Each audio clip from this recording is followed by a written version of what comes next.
Today we're going to build this coffee table out of one sheet of plywood as part of a challenge that I'm putting on with my buddies Mike and Ben that I host the Modern Maker podcast with. More details on that later though. For now, let's just get into the build.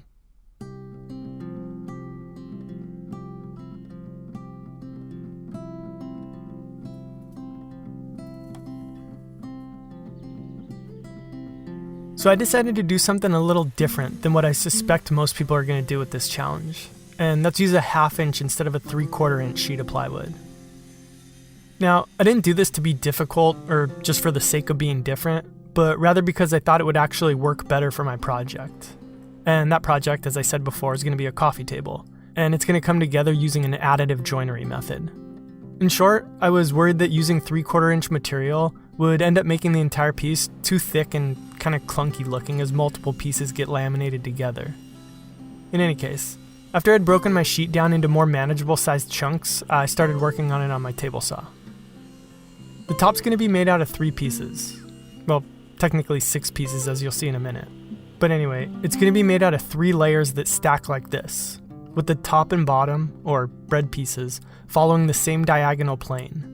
And then the pastrami layer will be inset a bit. So cutting these was pretty straightforward. It was really just a matter of making bevel cuts along each end on the table saw to bring everything down to the final dimension, the only outlier being the middle piece. Pretty much it seemed like it would be a waste to have the pastrami layer be made out of one big panel, so instead I made a frame using 4 pieces. I started by ripping them to width, then cross-cutting them to length, and then gluing them up before finally cutting a bevel along each end once it had dried.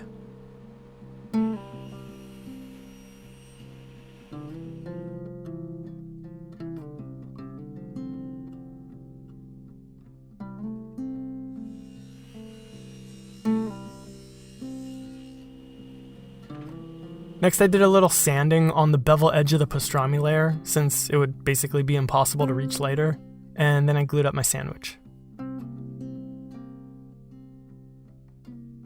And with that set aside, I could start working on my base pieces. Here I'm just breaking more plywood down into some small pieces that'll yield the leg uppers and lowers. And I'm going to be making a lot of these. In total, there's going to be 8 lower pieces and 12 upper pieces. So after I had measured everything out and marked up the tapers that I needed, I busted out my tapering jig and cut them all out. And there were a lot of them. So while I'm doing that, let me tell you about the challenge that this is a part of. So you guys know I co-host a podcast with Mike Montgomery from Modern Builds and Ben Ueda from Homemade Modern called the Modern Maker Podcast. It's a lot of modern. Well, a couple months ago we did a challenge called the 2x4 challenge, where we just kind of threw it out there, and honestly we were just amazed by the response and the amount of participation that we had. And after seeing that, we knew that we wanted to do more, and we also wanted to kind of take it to the next level. So today, we're officially announcing the next challenge that we're putting on in conjunction with Rockler, and we're calling it the Rockler Plywood Challenge. In short, it's going to be similar to the last one where we're not going to be stickler for rules. Basically, you can use one sheet of plywood, whatever kind you like, to build whatever you want. No restriction on tools or anything else.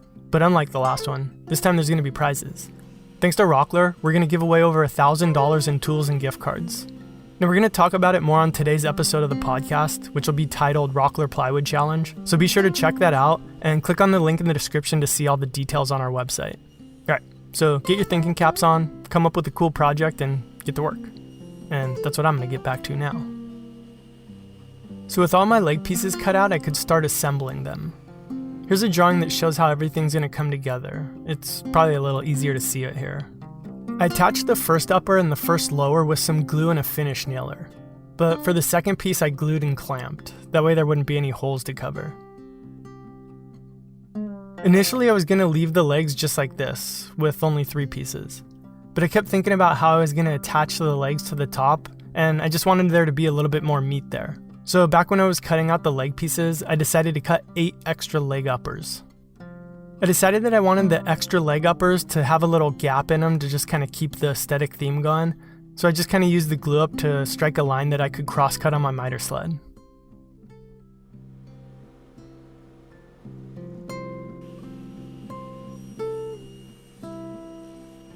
And then I attached them. While those were setting up, I had some time to kill, so I decided to have a little fun with my glue mat.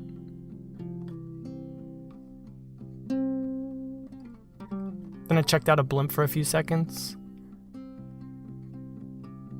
and then returned to having fun with my glue mat.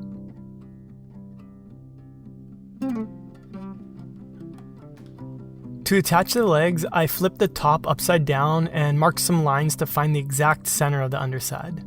Then I drew some 45-degree lines from the corners and marked out exactly where the tips of the legs should hit. Then to actually attach them, I started by gluing them on, and then came back later that night and really locked them in with a couple of screws.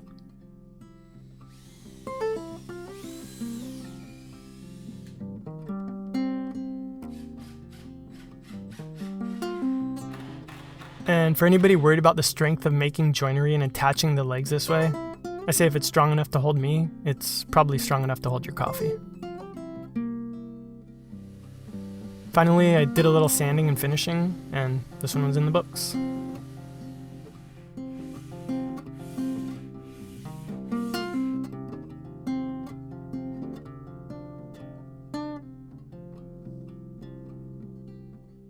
So don't forget to listen to our podcast this Thursday to hear us talk more about the challenge. There's going to be a link below. And also check out our website for full details. The last thing I'm going to say is that the last challenge was a ton of fun, and we really were blown away by how many great entries there were, but I'm expecting this one to be even better, so please, don't let me down. Also make sure to check out Mike's and Ben's videos. Here's links to each of theirs. And if this is your first time to my channel, go ahead and hit that subscribe button. Alright, see you next time.